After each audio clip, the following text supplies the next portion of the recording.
internet is alive with allegations that on 9/11 3 huge skyscrapers were destroyed by controlled demolition and that it was an inside job.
Now similar allegations are being made about 7/7, that it too involved controlled demolition by government agents. Now, more on the latest building collapse in New York. You might have heard a few moments ago I was talking about the Salomon Brothers building collapsing. As you can see behind me, Now similar allegations are being made about 7/7, that it too involved controlled demolition by government agents.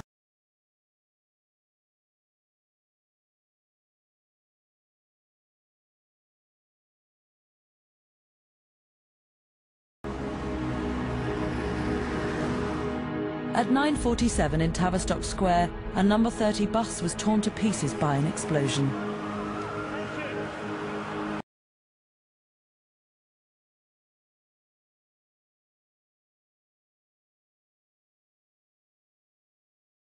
According to the official account, Hazib Hussein had detonated a bomb on board, killing himself and 13 other people.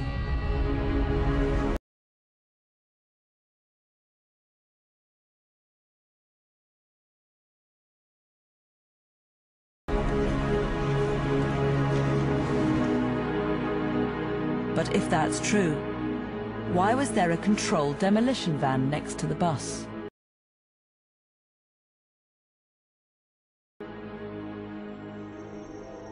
This is that van. The company Kingstar specializes in controlled demolition. So what was the van really doing next to the blown-up bus? On 7/7, its driver was on his way from Kent to a job in Camden Town.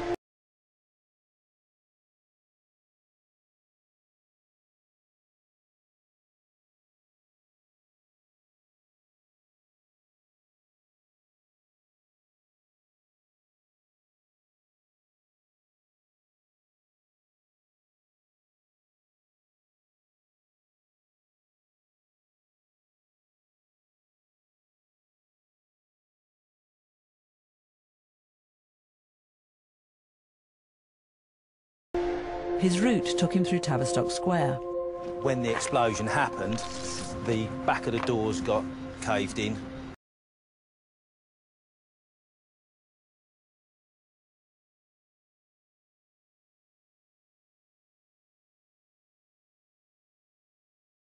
And the roof was dented through, for whatever reason, I'm not sure, but something hit the top of the roof.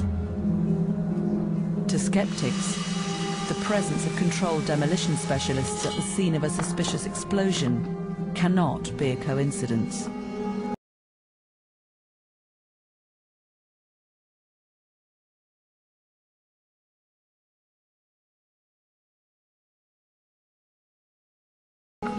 Yes, it says controlled demolition on the side of the van. We do controlled demolition, but in our own way.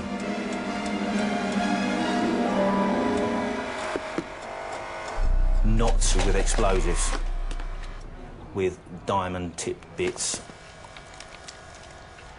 A diamond drilling firm wouldn't be able to get a licence for you to use explosives. Does your company have any explosives expertise? No, none at all. None at all.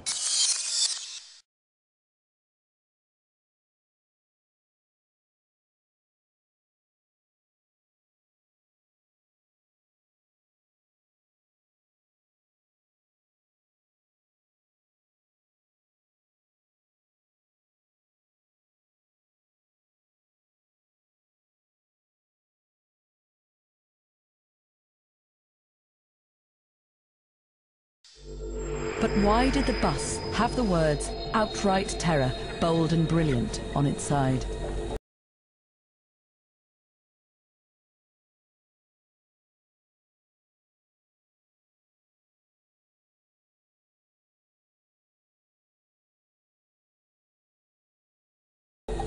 Please think about the sick minds of the people who planned the attacks.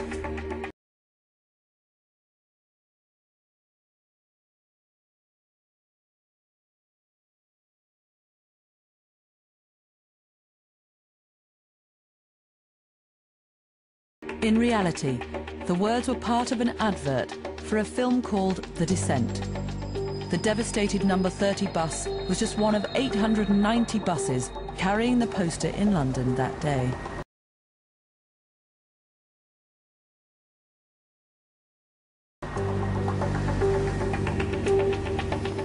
None of this explains why this man, Richard Jones, who had explosives experience, got off the bus a few seconds before it exploded.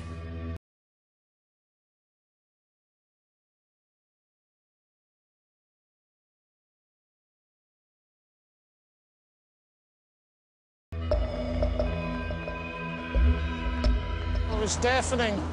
We were all sort of thrown to the ground with the force. There was screaming all about. All you could see was the 30 on the back of the bus. And a huge column of vertical white smoke going up into the air.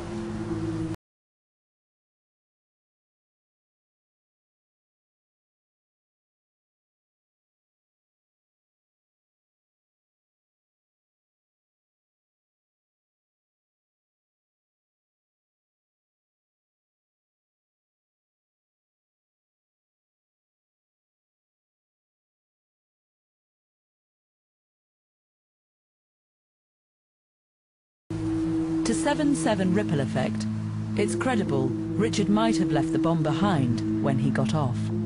He says that he and 11 other people got off the bus just before it exploded. Were the 12 of them a team to cover up what Richard Jones was doing as he planted a bomb?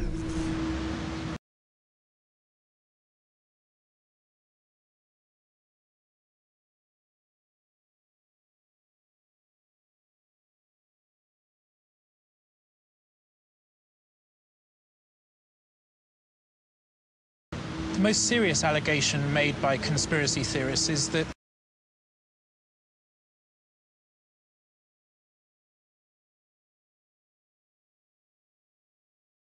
you actually planted the bomb on the bus and left just before it exploded. Pass. I don't have an answer for that because I think it's so ridiculous. Anybody who knows me, you know, would not associate me with anything like that.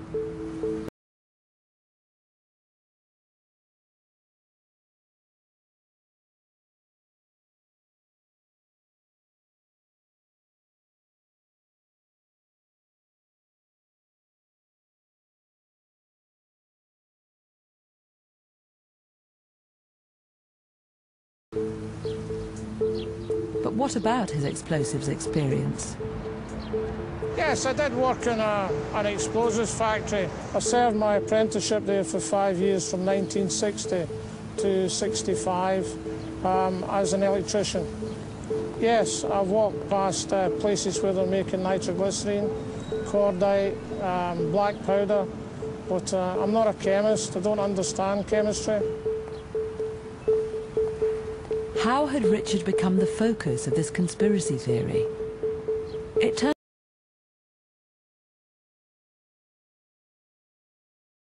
out that he'd mentioned his background in an earlier interview, because it was the third blast he'd narrowly avoided. The first was at that explosives factory. One of my close friends was killed. I've also been in Belfast at Europa Hotel when they blew out the reception, as I felt this was the third time that I've been fortunate to escape with my life.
Can you believe what you have been seeing on CNN today, ladies and gentlemen?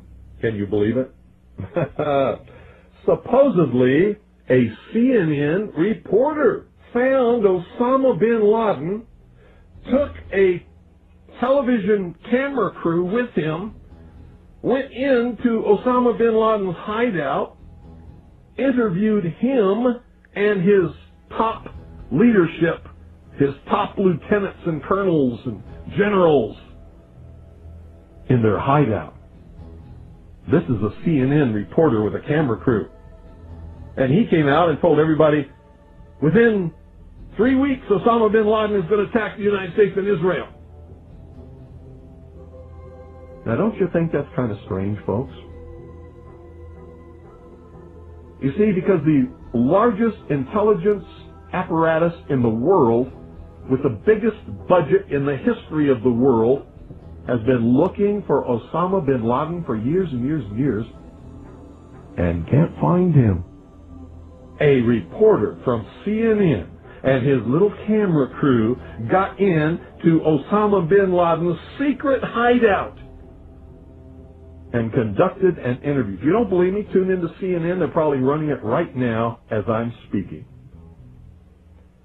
And if you believe it, you are one of the stupidest jerks that ever lived on the face of this earth. And whatever is going to happen that they're going to blame on Osama bin Laden, don't you even believe it. When in hell are all you people going to wake up?